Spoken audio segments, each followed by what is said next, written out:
Y últimamente hemos estado hablando de un personaje que, si en la Biblia, además de Pablo, hay un personaje que muestra una transformación en su vida, ese se llama Pedro, el apóstol Pedro, San Pedro. Y hemos visto cómo él comienza desde una persona que no le interesaba nada sino pescar su trabajo, a alguien que Dios lo utilizó, como estudiamos en algunos de estos domingos, para abrir esas puertas del reino a la gente, en el sentido de que él se para delante de muchas personas el día que se dedicó, vamos a decir así, la iglesia visiblemente en la tierra, en el Pentecostés. Y él habló y dice que más de 3.000 personas se convirtieron. Pero ese Pedro, que Dios lo utilizó de esa manera, fue aquel que negó a Jesucristo 3 veces. Pero y en una forma simbólica, pero a la vez muy significativa con él, Pedro le dijo 3 veces al Señor: yo te amo. Es como el Señor diciéndole: saldada la cuenta, perdón. Y él fue transformándose. El mensaje de hoy tiene que ver con dejar todo en las manos del Señor. La lectura está en Hechos, capítulo 12, los versículos 1 hasta el 7. Hechos 12, 1 hasta el 7. Es una lectura bien interesante. Es un episodio en donde Pedro no habla mucho. O sea, sería la primera vez que Pedro no hablara tanto. Pero yo quiero que cuando yo esté leyendo, les pido que tengan en su mente ese tema para hoy: dejar todo en las manos del Señor. Esa fue una de las maneras en que Pedro creció, y es una manera muy interesante, de las tantas que he enseñado en este año, de crecer como cristiano. Dice así, Hechos 12: en ese tiempo el rey Herodes hizo arrestar a algunos de la iglesia con el fin de maltratarlos. Yo quiero que vean aquí la historia. Es un momento difícil en el comienzo de la iglesia cristiana, y dice que Herodes quería arrestar, poner presos, sobre todo a algunos líderes. A Jacobo, el hermano de Juan, lo mandó a matar a espada. Este fue el primer discípulo, el primer apóstol que muere, el primer mártir, vamos a decir así, en cuanto a los apóstoles. Dice: a Jacobo, hermano de Juan, lo mandó a matar a espada.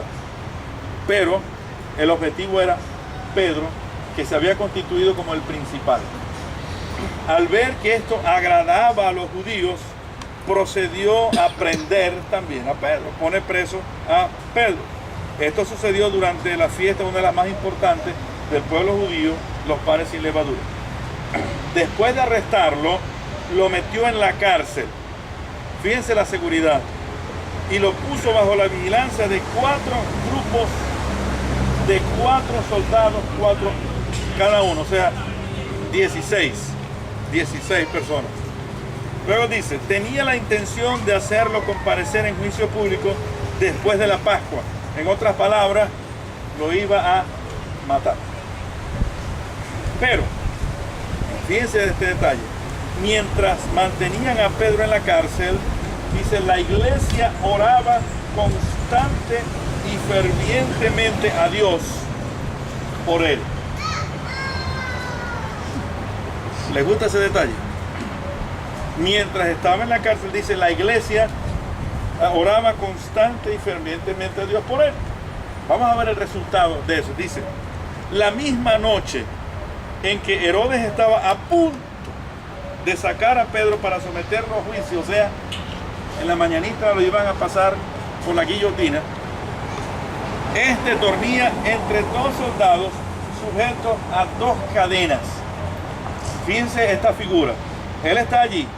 Entonces, no sé cómo dormía, será sentado, pero una cadena estaba unido a un soldado y en el otro brazo otro soldado allí. Así estaba. Unos guardias vigilaban la entrada de la cárcel. De repente apareció el ángel del Señor y una luz resplandeció en la selva. Despertó a Pedro, y aquí vienen los milagros. Aparece el ángel del Señor, se despertó Pedro, pero los otros no se despertaron. Despertó a Pedro con unas palmadas en el costado y le dijo: date prisa, levántate. Las cadenas cayeron de las manos de Pedro. Otro milagro. O sea, no había una llave, no, sino que simplemente cayeron las cadenas de las manos de Pedro. Le dijo además el ángel: vístete y cálzate las sandalias. Así lo hizo. Y el ángel añadió: échate la capa encima y sígueme. O sea, hay frío. Pedro salió tras él, pero como que estaba todavía medio dormido. Porque dice, pero no sabía si realmente estaba sucediendo lo que el ángel hacía. Le parecía que se trataba de una visión. Se parece a nosotros, ¿verdad? Despertándonos en la mañana. Él todavía no sabía qué estaba pasando. Era tan rápido, tan grande, tan maravilloso, que él de pronto decía, bueno, esto es una visión, ¿no? Esto es un sueño, estoy todavía dormido. Entonces Pedro volvió en sí. Pasaron por la primera y la segunda guardia. Recuerden que eran 4, ¿verdad? Por cada uno. Estaban aquí, estaban allá, 4 más. Pasaron por la primera y la segunda guardia y llegaron al portón de hierro que daba a la ciudad. Caminaron unas cuadras y de repente el ángel lo dejó solo. Entonces Pedro volvió en sí. O sea, se despertó completamente. Y se dijo: ahora estoy completamente seguro de que el Señor ha enviado a su ángel para librarme del poder de Herodes y de todo lo que el pueblo judío esperaba. Antes de seguir la lectura, les pregunto, ¿no les ha pasado así en algún momento? ¿Pasa algo en su vida maravilloso, grande, bueno, y no digo unos días, pero unas horas después o en algún momento después, es que uno, de tan sorprendido, de pronto hasta no le dio gracias a Dios, en algún momento dice, y de verdad, gracias Señor? Porque sucedió de tal manera que uno ni se lo esperaba, pero fue bueno lo que sucedió. Cuando cayó en cuenta de esto, fue a casa de María, la madre de Juan, apodado Marcos, donde muchas personas estaban reunidas orando. Llamó a la puerta, escuchen esto porque esto es interesante, llamó a la puerta de la calle y salió a responder una sierva llamada Rode. Al reconocer la voz de Pedro se puso tan contenta que volvió corriendo sin abrir la puerta. Imagínense que uno esté por una calle y de pronto lo vienen persiguiendo a uno y uno toca una puerta de alguien que conoce y de pronto abre la puertecita de arriba, ¡ah, eres tú!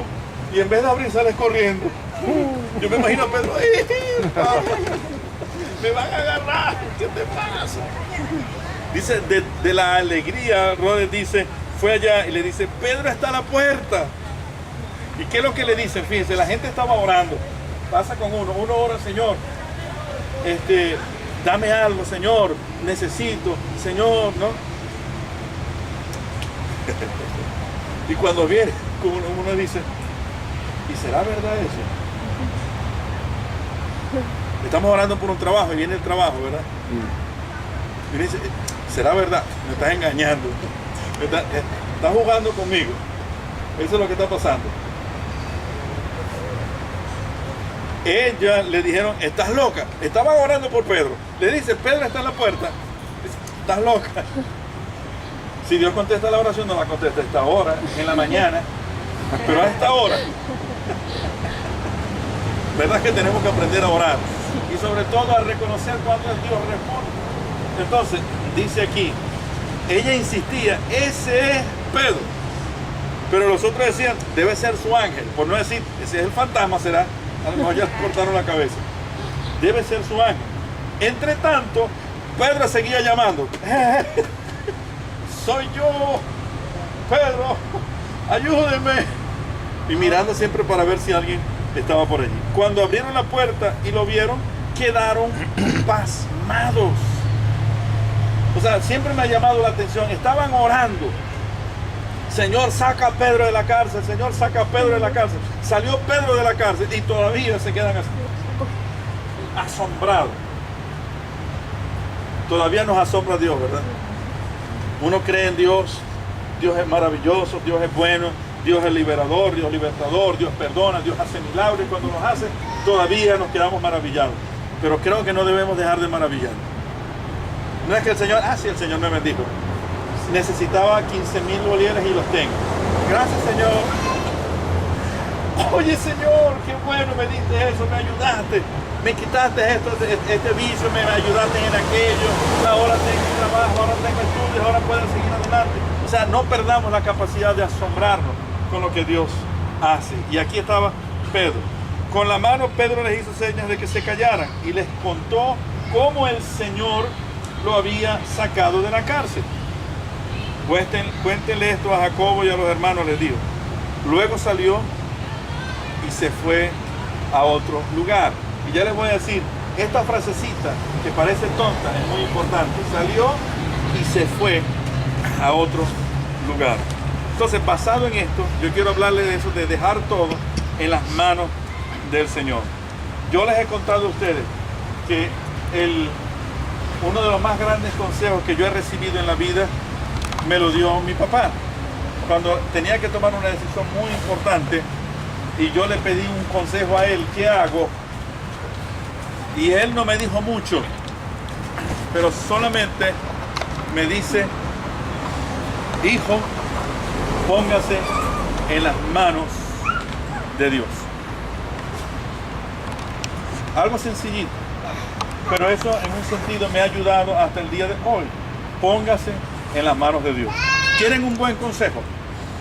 Para lo que les esté pasando, para la toma de decisiones en su vida, para seguir adelante, pónganse en las manos de Dios. ¿Qué manos más seguras? ¿Qué quiero decirles hoy? Las manos de Dios son las mejores manos del mundo, y esto representa muchas cosas. Son manos salvadoras que nos han sacado no solamente de la perdición, sino hasta de nuestros propios errores. Son manos que nos han protegido. Son manos liberadoras, son manos fuertes, han sido manos amorosas. Y en los momentos de llanto, en los momentos de dolor, hemos sentido la presencia de Dios consolando nuestras vidas. Pero son manos firmes también para decirnos, aquí es la cosa y yo no quiero que te muevas de este lugar. Entonces voy a hablar acerca de eso. ¿Cómo es dejar todo en las manos del Señor?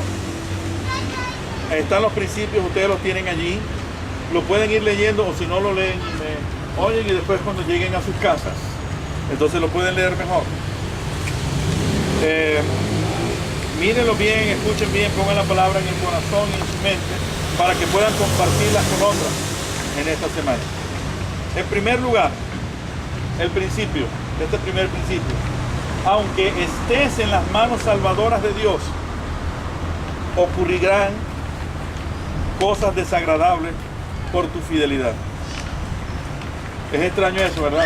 Porque lo lógico sería, aunque estés en las manos salvadoras de Dios, te ocurrirán cosas muy agradables por ser fiel a Dios. Por ser fiel a Dios te vas a mantener. Lo que estoy diciendo es, aunque estemos en las manos salvadoras de Dios, porque Dios nos ha salvado, ¿verdad? Aunque estemos en esas manos salvadoras de Dios, por ser fiel a Dios, hay cosas desagradables que nos van a ocurrir. Les digo que una persona, ustedes, hay muchos nuevos que están comenzando aquí en el camino del Señor, y de pronto le dicen a algún familiar o algún vecino o algún amigo, mira, ahora soy cristiano. Casi siempre lo primero que van a decir no es te felicito, sino te metiste evangélico. Otro dirá, uy, tonto, bobo. Comenzando por eso, por haber hecho una decisión que es la más correcta de la vida, entonces sucede.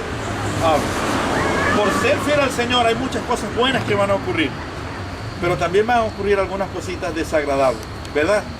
En el trabajo, con familiares, en estudios. Aquí está Pedro. Dice que Herodes hizo arrestar a algunos de la iglesia con el fin de maltratarlos. No dice qué mal han hecho ellos. Al ver que esto agradaba a los judíos, no solamente es que los que estaban alrededor estaban de acuerdo, es que les gustaba que los cristianos lo pusieran preso.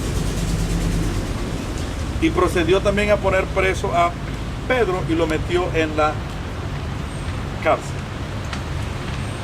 Es bueno ser fiel a Dios. Por ser fiel a Dios, uno va tomando fuerzas espirituales adentro y en la mente. Por ser fiel a Dios, uno ve las cosas claras. Y por ser fiel a Dios, tener convicciones, puede ser que haya personas que no les guste. Pero yo creo que eso prueba que es bueno ser cristiano.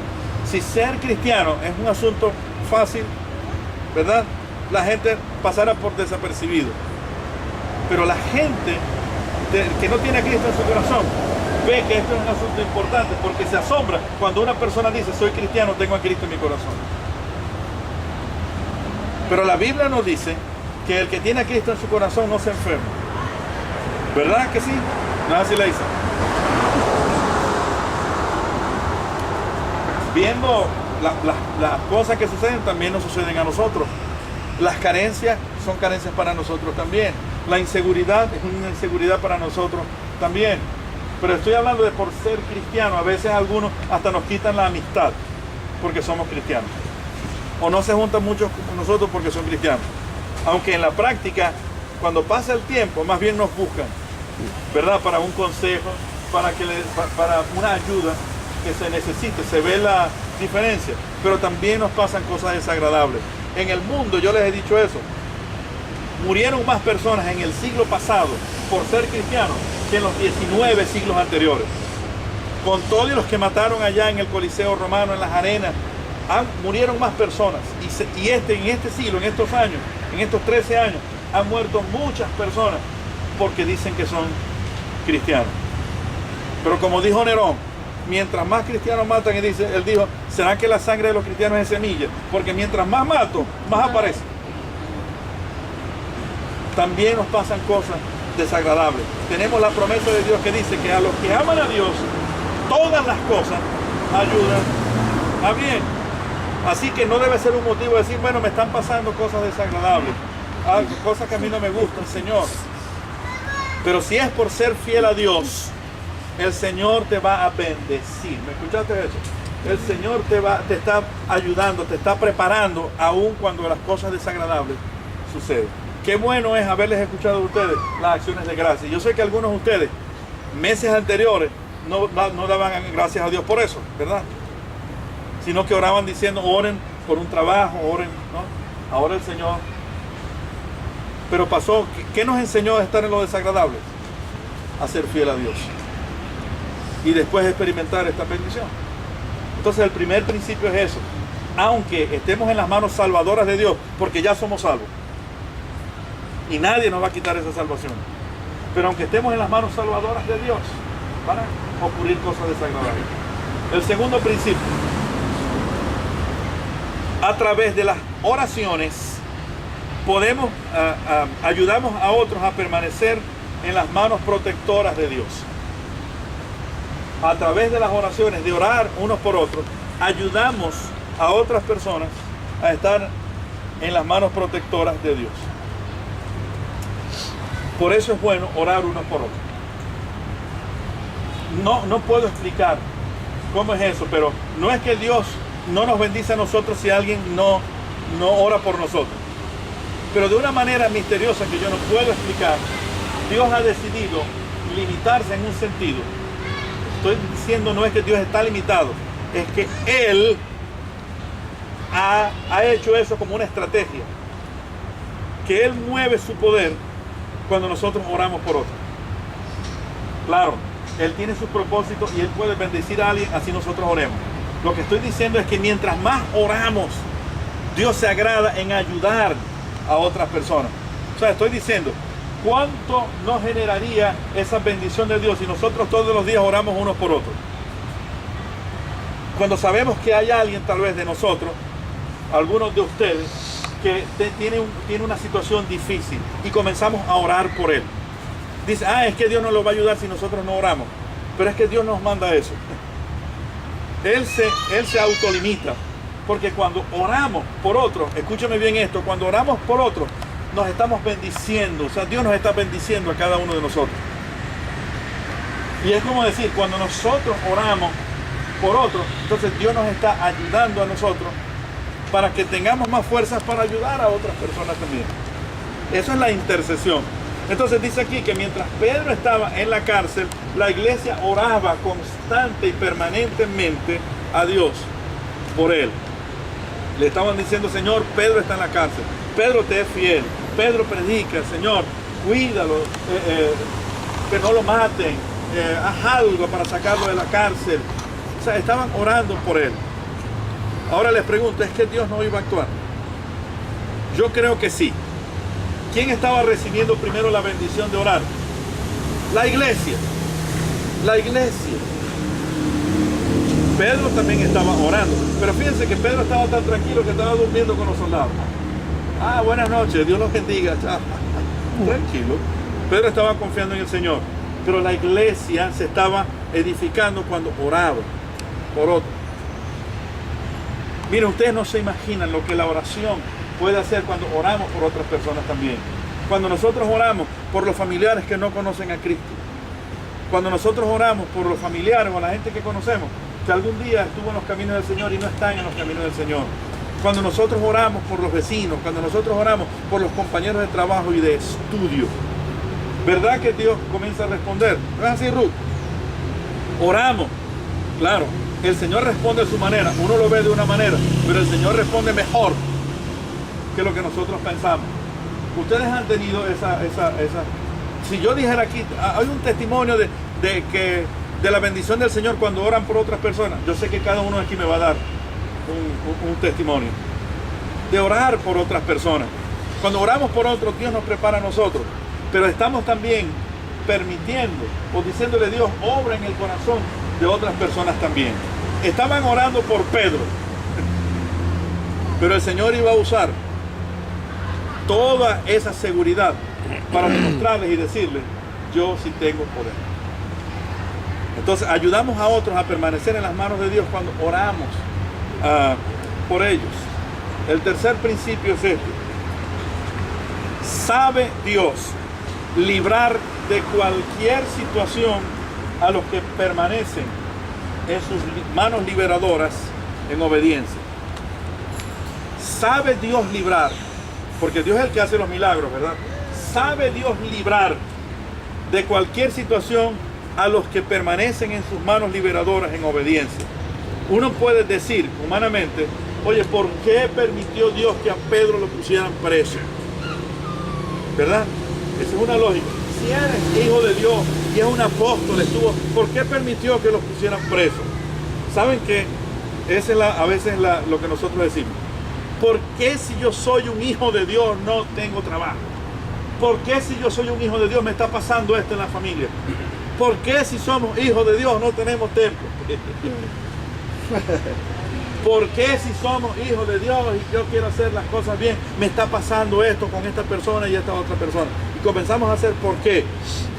Claro, y Dios a veces va a tener que hablarnos así audiblemente y dice, ¿y por qué no?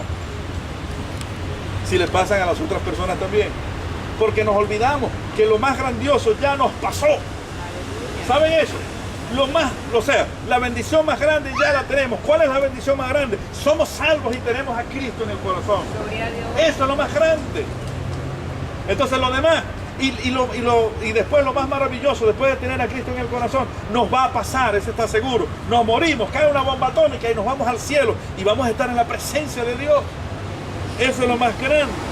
Pero si tenemos una situación, Dios sabe librarnos, Dios nos va a ayudar, Dios nos va a bendecir, Dios nos va a sacar de problemas. Sí, pero a su manera. A su manera. Porque esa es la otra cosa. Señor, ayúdame así, así, así, así, de esta manera. Dame un trabajo así, así, que gane tanto, de esta manera. Llévame a un supermercado donde haya leche, harina, pan y todo lo demás. Y después de todo eso, oye, Señor, tú eres grande. Ay, si no lo hace, no es grande. Y si no lo muestra en un momento, no es grande. Sabe Dios librar de cualquier situación a los que permanecen en sus manos en obediencia. Ahorita no tenemos todo, estamos pasando todo el problema por la angustia, por la necesidad, pero obedecemos al Señor, porque está con nosotros. Ahí estaba Pedro, la misma noche, Pedro estaba durmiendo. ¿Quién duerme con un problema? Está preso la primera noche. Una vez, la primera vez que yo estaba en un calabozo es cuando me reclutaron. Recién casado. Pero no creyeron ni que era casado ni que era pastor. Era, bueno, jovencito. Y tenía el pelo así, era un hippie y todo lo demás. Y cuando el que estaba conmigo le dije, no, él es pastor. Muchacho, yo todavía estaba comenzando. Él es pastor. El guardia ahí que dijo, yo soy el papa. Entonces me llevaron, pero esa gente en esa época, la recluta era, no es que llevaban a un cuarto especial, nos metían en el calabozo con todos los presos que estaban allí, que traían, que habían matado, que habían violado y todo lo demás. Entonces nosotros, los reclutados, nos poníamos en un lugarcito y que para defendernos. La defensa es no te duermas, no se te ocurra dormir. Es fuerte eso. De todas maneras, dice que él estaba entre los soldados y estaba durmiendo tranquilamente, sujeto con cadenas, estaban pendientes de él y pasó la liberación de Dios. Nadie pensaba que podía hacer eso. A lo mejor pensaban es que lo iban a declarar inocente. A lo mejor era que si no hay causa contra ti, o el abogado iba a presentar la defensa y ya no iba a pasar nada. Pero nadie esperaba que iba a ser de esa manera. Sabe Dios librarnos. ¿Cómo? No sé, lo más importante es que Dios está con nosotros. Hay un proverbio que dice, no hay mal que dure 100 años ni cuerpo que lo resista. Pero me gusta más el hecho de que Dios está con nosotros y los que le aman a Dios todas las cosas ayudan a bien. Y que Él no va a dejar que nosotros nos muramos en una prueba, sino que dice la Biblia que nos va a dar la salida. Entonces, ¿cómo actuó Dios? De una manera milagrosa. Estaba allí y de pronto aparece un ángel, se le caen las cadenas, sin llave ni nada, levántate, ponte las sandalias, termina de vestirte y se van abriendo las puertas, porque es interesante, dice ahí que se abrieron solas. O sea, solas desde el punto de vista físico, pero sabemos que quien estaba abriendo las puertas era Dios. Entonces, ese es el tercer principio. Cuando dejamos todos en las manos del Señor, cuando nosotros tenemos un problema, decimos, Señor, no sé qué hacer. Bien sea un problema económico, un problema de familia, un problema con otras personas, problemas de relaciones, cualquier problema que ustedes me digan que es difícil, y a veces nosotros decimos, yo no sé qué hacer, mi consejo va a decir, yo no sé tampoco. Pero una cosa sí sé que dice la palabra del Señor, pónganse en las manos de Dios. Esas manos pueden liberarle como ningún otro. Y salieron. Dice Pedro, todavía no estaba muy despierto. Eso no importa, no tenemos que estar despiertos, ni saber mucha teología, ni tener una experiencia grande del Señor. No, para hacer eso, pastor, yo necesito estar 10 años. No, con un día que estén en las manos del Señor, el Señor hace grandes cosas con ustedes. Solo hay que ponernos en las manos del Señor. En algún momento, algo va a pasar en nuestra vida, si no ha pasado ya, que uno tiene que decir, Señor, no sé qué hacer, pero me pongo en tus manos, ve a ver qué hace. Y el Señor dice, buena decisión. Te felicito. El cuarto principio. Cuando estamos en las manos fuertes de Dios, apreciamos mejor la presencia y las acciones de Dios. ¿Entendieron? Cuando estamos en las manos de Dios, seguros en las manos de Dios, entonces es cuando podemos apreciar mejor la presencia de lo que Dios hace. Aprendemos, conocemos a Dios, o sea, adoramos a Dios, sabemos que es Él, nos damos cuenta, es Dios. O sea, Dios pudo utilizar cualquier persona, Dios puede utilizar cualquier cosa. Déjenme decirle que Dios sana. ¿Sabían eso? ¿Creen que Dios sana? Y Dios puede sanar milagrosamente, pero también Dios puede sanar a través de las manos de los médicos y de las enfermeras, ¿verdad? Porque dice la Biblia que todo don perfecto, todo lo que se hace bueno en la tierra, viene de Dios. Y Dios lo usa de esa manera. Dios puede usar abogados, sí, Pero Dios también puede usar algo que nadie se explica cómo llegó. Y eso lo puede hacer Dios. Lo importante no es la bendición que Dios nos da. Escúcheme bien en eso. Lo más importante no son los milagros que Dios hace. Es Dios quien hace los milagros. Eso, Él es más importante. Podemos acostumbrarnos a decirle, Dios, dame, Dios, necesito, Dios, dame, dame, dame y dame. Entonces confiamos más en la prosperidad de Dios que en el Dios que prospera. Lo más importante es Dios. Entonces cuando estamos en las manos fuertes de Dios, apreciamos más a Dios. Algo le decía a los que están en las clases comenzando hoy, ¿verdad? Le decía eso. Nosotros somos una iglesia comprometida con el gran mandamiento. ¿Qué dice el gran mandamiento? Amarás al Señor tu Dios con todo tu corazón, con toda tu alma, con toda tu mente, con todas tus fuerzas. Y a tu prójimo como a ti mismo. Entonces, amamos a Dios, apreciamos su presencia con nosotros. Y cuando Él está con nosotros, dice la Biblia, si Dios es con nosotros, ¿quién contra nosotros? Entonces no es que somos fuertes y decimos, vénganse los demonios que sea. Vénganse, a ver, usted es jefe. Usted es, ¿qué? Yo soy hijo de Dios. No me va a subir el sueldo. No más que decir, Dios te bendiga. Está votado. O sea, no enfrentamos a nadie, pero sabemos que Dios está con nosotros. Podemos apreciar mejor las acciones de Dios y lo que Él hace. Dice que Pedro volvió en sí y dijo, ahora estoy seguro que el Señor ha enviado a su ángel para librarme del poder de Herodes y de todo lo que el pueblo judío esperaba. O sea, ya pasó todo. Estaba también asombrado porque todo lo había pasado. Y después que está afuera, que se ve solo, que está en la calle, dice, de verdad el Señor está conmigo. El quinto principio. Estar en las manos amorosas de Dios. Fíjense que en cada principio yo estoy poniendo un calificativo a las manos. Manos salvadoras, manos protectoras, manos liberadoras, manos fuertes, ahora manos amorosas. Estar en las manos amorosas de Dios está relacionado con el compañerismo cristiano. Fíjense esto, porque tenemos que comprender el asombro de ellos también. O sea, tampoco la gente se la sabe todo, pero uno tiene a veces formas extrañas de amar. Entre esas está el humor. Cuando uno ama a una persona y hace chistes, ¿cómo se dice? A expensas de cómo tiene la oreja o la nariz. Yo les voy a decir algo, y esto va a salir hasta en YouTube y todo lo demás. Pero la gente de mi casa y algunos vecinos, de verdad que me apreciaban hasta el día de hoy, yo lo creo así. Pero todavía hay gente que me ve y me dice, epa, cabezón. Los compañeros de escuela, yo era el más inteligente, yo era el que pasaba eximido, yo era el inteligente. Pero para ellos no era el inteligente, sino pestañe burro. Porque tenía una pestaña muy larga. Y ustedes saben que los maracuchos son especiales para poner sobrenombre.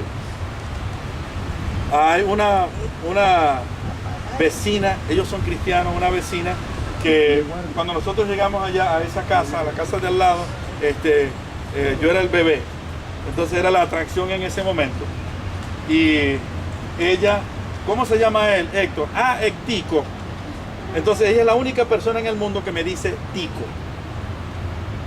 Y hasta el día de hoy, Tico, y me recuerda. Porque si yo me acuerdo, yo te recibí aquí y yo le pedía que pasaran y yo te bañaba, yo te daba tetero y todo lo demás. Hay maneras de querer a las personas ponerle sobrenombre, pero los amamos y nos asombramos. Y de pronto si el muchacho es, uno dice medio bruto, y dice, pasé eximido, pasaste eximido, le pagaste a la maestra o a la profesora. Pero lo amamos. ¿Por qué les estoy diciendo todo esto? Por todo lo que pasó. Dice, llegó a un lugar, estaban reunidos orando, y todavía toca la puerta, sale Rod, y en vez de abrirle, sale y lo deja allí, en el peligro, y entra él, apareció Pedro, y Pedro seguía tocando. ¡Epa! Lo peor es que los que están orando le dicen, viste, es un fantasma. Señor, saca a Pedro de la cárcel. Es Pedro. ¿Tú crees que Dios va a contestar así tan rápido? Hay que esperar en la mañana. Cuando me reclutaron y estaba en ese lugar terrible de la policía, después me echaron el chiste y después tuve que perdonarlos en el nombre del Señor. Porque con solo haber llevado allí la constancia de matrimonio, a mí me hubieran sacado. Pero una de mis primas dijo, no, eso no lo van a entregar, llévenlos al cuartel de conscriptos cuando vengan. Me llevaron a los 2 días. Después me dejaron un día más. Si lo hubieran llevado esa noche, a mí me sacan de ese lugar. Pero mi prima me ama. Ellos me aman. Ahí estaban orando. Apareció Pedro y no lo creían. Luego van a buscarlo. Sí es Pedro. Y todavía llegan y están espasmados. Tú eres Pedro. La familia del Señor es así. Nos amamos. Podemos en algún momento hagamos chistes el uno del otro. Hasta nos pongamos bravos. No nos gusta como miramos. Pero así son las familias. Se aman aunque pelean. Pero mis hermanos, una manera de sentir el amor de Dios es cuando nos amamos unos a otros. ¿No es así? Amarás al Señor tu Dios y a tu prójimo como a ti mismo. ¿Saben la característica que más sobresalía de los primeros cristianos? Dice, es que la gente los miraba y les decía, miren cómo se aman. El amor de Dios no es algo abstracto. Vamos a pintar el amor de Dios. ¿Cómo se pinta el amor de Dios? Ah, Joel, lo que pinta. Juan Carlos, ¿cómo se pinta? Vamos a hacernos un tatuaje del amor de Dios. Apenas podemos decir Dios es amor o Dios me ama. Pero ¿cómo se puede describir? Pero cuando nos amamos unos a otros y nos perdonamos unos a otros y nos toleramos unos a otros y nos abrazamos unos a otros y nos besamos unos a otros y nos aceptamos tal como somos y nos ayudamos y nos reprendemos, estás haciendo mal, no es bien lo que estás haciendo. Eso es el amor de Dios. Por eso Juan, el apóstol anciano, dice, el que me diga que ame a Dios y no ama a su hermano es un mentiroso. El amor de Dios no está en él. ¿No lo dijo así? Y aquí está estas personas. Estar en las manos amorosas de Dios está relacionado con el compañerismo cristiano. Por eso yo insisto, vamos a estar juntos, vamos a reunirnos, vamos a hacer las cosas juntos, vamos a salir a evangelizar, vamos a orar juntos, porque somos una familia. Y finalmente el sexto principio, estar en las manos firmes de Dios tiene que ver con seguir sus propósitos.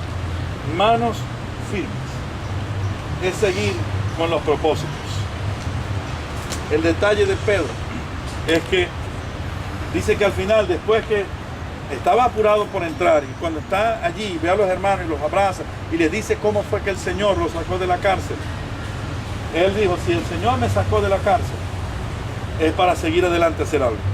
Él no se quedó aquí, déjenme comida aquí porque tengo 3 días que no como, estoy muy preocupado, déjenme aquí que cuando pase, porque me van a salir a buscar, después de un mes es cuando yo voy a salir. O sea, él no se estaba mirando a sí mismo para protegerse. A veces lo hacemos nosotros. El Señor les dio bendiciones, les ha dado bendiciones, ¿no es así? Las acciones de gracia, dice, Dios me ha dado trabajo, Dios me ha dado estudio, Dios ha estado con mi familia, qué grandes cosas Dios me ha dado. ¿Para qué sirve eso? Si el Señor nos ha bendecido hasta el día de hoy, es para seguir adelante porque Dios todavía tiene más cosas con nosotros. Y dice aquí, ¿qué hizo Pedro? Tengo que irme. El Señor todavía me va a enseñar muchas cosas. Por eso es que hablo de los propósitos de Dios. Estar en las manos firmes de Dios tiene que ver con el propósito, la voluntad de Dios. O sea, Dios nos sana, es para que sanos hagamos algo. Dios nos da estudios en algún lugar, es para que esos estudios sirvan para algo en la gloria de Dios. Dios, mire, es interesante las varias bandas musicales que están aquí, ¿verdad? ¿Qué hacen esas bandas? Además de tocar música para la gloria de Dios, hacer esa música para que otros, para darles a otros testimonios de la verdad de Dios. ¿Es así? Entonces, cuando Dios abre las puertas para que esas bandas puedan tocar, hacer una presentación, es para seguir adelante. Lo mismo donde trabajan, donde estudian, es seguir los propósitos de Dios. De esa manera descubrimos por qué estuvimos presos. Ahora sí entiendo. Pedro estuvo preso porque de esa manera toda una iglesia estaba aprendiendo. Pedro estuvo preso para que los enemigos se dieran cuenta que Dios puede librarnos, que tenemos un Dios grande y poderoso. Pedro estuvo preso para después seguir adelante haciendo cosas. Porque a Pedro lo libró, pero se fijaron que hubo un apóstol que sí lo mataron. ¿Cómo Dios obra? No sabemos. Pero lo que hace, Dios lo hace bien. Así que, hermano, ¿cuál es la invitación? ¿Cuál es el desafío de hoy? A dejar todo en las manos de Dios. Pastor, es que tengo problemas en la familia. Deje esa en las manos de Dios. Pastor, que en los estudios, que en el trabajo, déjenla en las manos de Dios. Que hay una situación muy fuerte en mi vida, todavía hay una adicción o hay una preocupación o algo que marca mi vida. Déjalo en las manos de Dios. Pero dejar en las manos de Dios no es solamente decirle, Señor, aquí está y me desentiendo. Aquí está y vamos a trabajar con Dios en ese asunto. Pero dejen todo en las manos de Dios. Pónganse en las manos de Dios. Permita que Dios haga las cosas en su vida. Y no dejemos de orar los unos para los otros. Le pregunto, ¿ponen su vida en las manos de Dios? Voy a hacer algo que yo muy pocas veces lo hago. Jonathan me dijo, ¿saben que Jonathan da testimonio de lo que Dios ha hecho en su vida? Jonathan, ven acá. Pero Jonathan me dijo, yo quiero hacer esa oración de poner a Cristo en mi corazón. Fue el consejo de Joel. Entonces, vamos todos, vamos a orar por Jonathan, y Jonathan va a decir Cristo entra en mi corazón. O sea, él va a decir, el día de hoy, 3 de noviembre, invité a Cristo a entrar en el corazón. Como la gente de la Florida que fue en mayo, ¿verdad? Creo que fue el 9. Por ahí está. Para Jonathan, el día que hizo la oración va a ser el 3 de noviembre de 2014. Decir, Señor Jesús, te abro las puertas de mi vida, entra en mi corazón, dame salvación, vida eterna, perdona mis pecados, yo quiero ser un hijo tuyo. ¿Lo decimos así?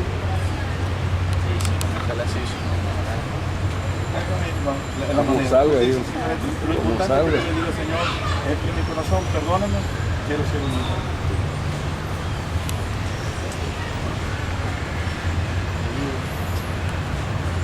Señor Jesús, gracias porque me amas. Así como soy.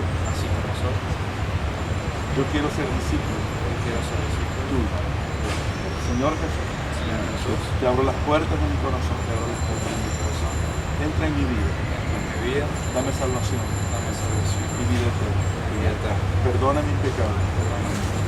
Renuncia a todo el mal que hay en mi vida. Quiero ser tuyo. Gracias porque estás en mi corazón. Amén. ¿Dónde está Cristo ahora?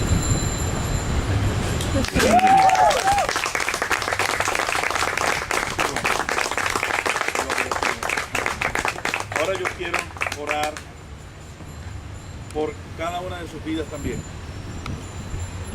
Tal vez ustedes no comprendan qué es lo que está pasando con su vida, con la vida de otros, pero vamos a orar.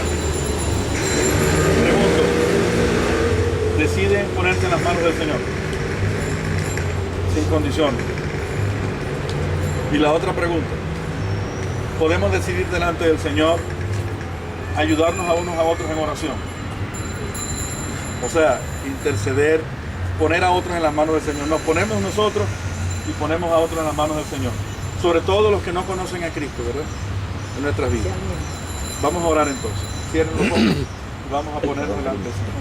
Señor Dios, muchas gracias por la bendición de este día tan precioso. En esta oportunidad donde tú has bajado de manera maravillosa a este lugar. Nos has hablado en tu palabra. Nos arropas con tu Santo Espíritu. Y yo sé que en este momento tú estás también sanando, liberando, libertando, soltando cadenas, Señor. Yo sé que en este momento tu presencia es maravillosa en cada vida. Queremos cada día experimentar más tu gracia y tu poder. Señor, gracias por la vida de Jonathan y de los nuevos creyentes. Gracias, mi Dios, por refugio de vida y por lo que tú quieres hacer con nosotros de ahora en adelante. Enséñanos a ser fieles discípulos tuyos. Señor, oramos porque nosotros queremos ponernos en tus manos, poner cada familia, poner cada trabajo, cada estudio, cada relación, todos los planes, Señor, y lo ponemos en tus manos para que tú dispongas lo que tú desees. Y también, Señor, disponemos nuestras vidas para orar y poner en las manos tuyas a otras personas, sobre todo familiares, vecinos, amigos, compañeros de trabajo y de estudio que no te conocen. Señor, queremos seguir adelante. Bendito seas por siempre. Muchas gracias. Muchas gracias. En el nombre de Jesús. Amén. Y amén. Damos gracias a Dios.